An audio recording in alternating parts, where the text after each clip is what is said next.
Well, my name's Andrew Johnson, and my partner is Matthew Stluka, and this is Lab 4. We're using an analog discovery for a wave generator and an oscilloscope, but we used a power supply to get the plus or minus 10 volt input, because an analog discovery only does a plus or minus 5 volt input. So we went ahead and built the circuit on a breadboard and then applied a 1 volt peak-to-peak sinusoidal source to it at a 1 hertz frequency, and then moved our way through the table. And at 1 hertz frequency, we got a gain of about 2.7 roughly. And as we move through the table, it decreases more and more. And once we get up to about 20K or 20 kHz, we have a gain of roughly 1.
Here we replace R1 and R2 of the circuit and repeat steps 1 through 3 for part 1.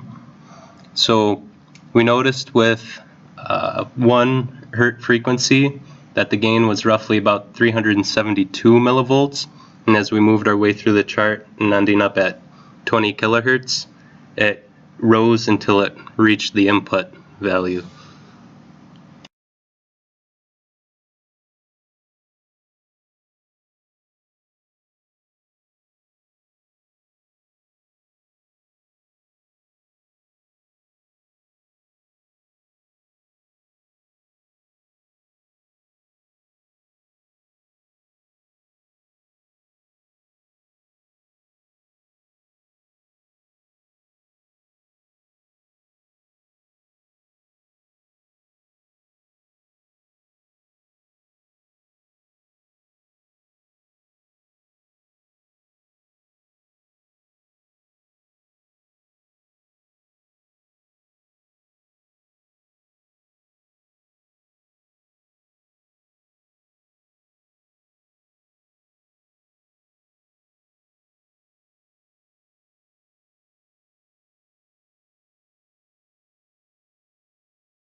So for part 3, we began by removing the capacitor from the circuit.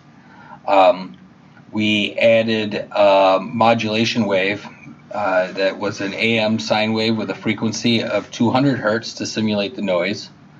Our main our carrier wave was a sine wave at 10 hertz.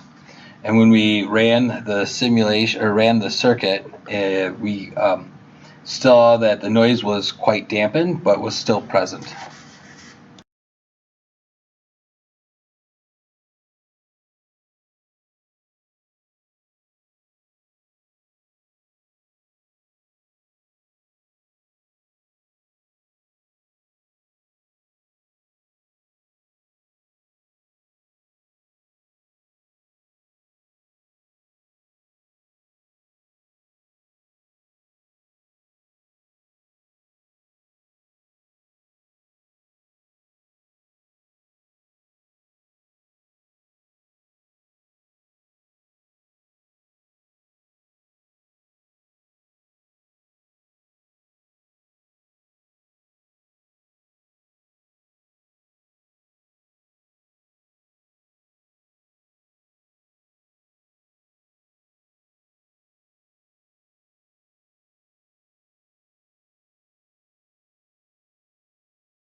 As you just watched, I accidentally did step 3 wrong of part 3, but I redid it here, but backwards. So I started with 10 kilohertz instead. I left the noise on, and you just saw I turned it off. So at 10 kilohertz, the gain of the circuit is just about the same, and this is without without R1, and then C1's in R1 spot.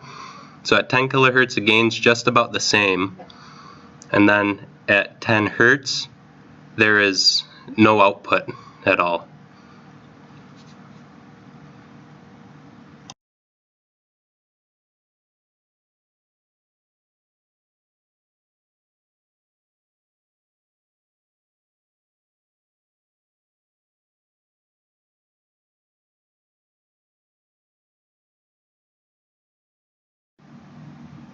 So in step 4, we went ahead and constructed the circuit as step 2 directs us to.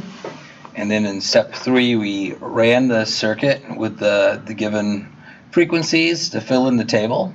And as we ran it at 10 hertz, we got a gain of about 3.4 roughly, and it increased as we went on, and it almost doubled by the time, it actually did double by the time we hit 5 kilohertz to about just over 8 volts.